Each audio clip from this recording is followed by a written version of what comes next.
મારું નામ છે પ્રદીપભાઈ પટેલ। મિત્રો, આપણે ભારત દેશ તહેવારો સાથે જોડાયેલો દેશ છે અને હમણાં જ એક આપણે તહેવાર આવી રહ્યો છે કે હોળી। તો હોળીમાં પહેલાંના સમયમાં જ્યારે હોળી થતી ત્યારે બધા ગાયના છાણમાંથી બનેલા છાણા અને એનો ઉપયોગ કરતા અને હોળી મનાવતા। પણ અત્યારે દેખાદેખીના આ સમયમાં માણસો ક્યાંક ને ક્યાંક લાકડા બાળી રહ્યા છે, જેનાથી પ્રદૂષણને ખૂબ જ નુકસાન થાય છે। અને હોળી એક એવો તહેવાર છે કે શિયાળાની ઋતુ પૂરું થાય અને ઉનાળાની ઋતુ ચાલુ થાય ત્યારે આવનારો તહેવાર છે। તો ત્યારે ઘણા જીવજંતુઓ, બેક્ટેરિયાઓ વાતાવરણમાં હોય, એટલા માટે જ હોળી આવી રહી હોય છે અને એનો નાશ થાય છે।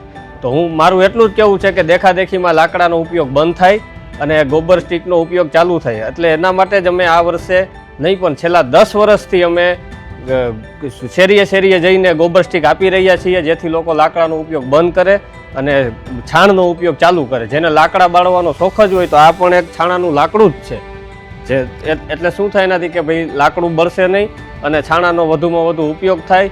છાણાનો ઉપયોગ થાય તો ગાય અને ગૌશાળા સ્વાવલંબી બને। ઘણી ગાયો દૂધ નથી આપતી પણ તે છાણ તો આપવાની જ છે, તો એ બાને ગૌશાળાઓ પણ સ્વાવલંબી બને અને ગૌશાળાને ફાયદો થાય। તો મારી બધાને નમ્ર અપીલ છે કે લાકડા બંધ કરો, ગોબર સ્ટીકનો ઉપયોગ કરો, છાણાનો ઉપયોગ કરો અને ઘરે ઘરે તમે કહેશો ત્યાં ડિલિવરી પહોંચાડી દેશું છાણાની।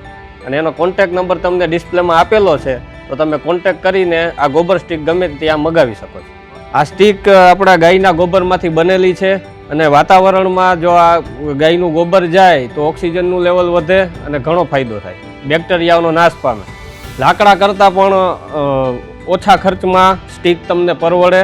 અને લાકડા તો શું છે કે ભાઈ લાકડો તમે બાળો તો એ કાર્બન ડાયોક્સાઇડ આપે છે, અને સ્ટીક ગાયના છાણની બનેલી આ સ્ટીક બાળવાથી ઓક્સિજનનું શું કહેવાય કે ભાઈ વાતાવરણમાં ઓક્સિજન ફેલે।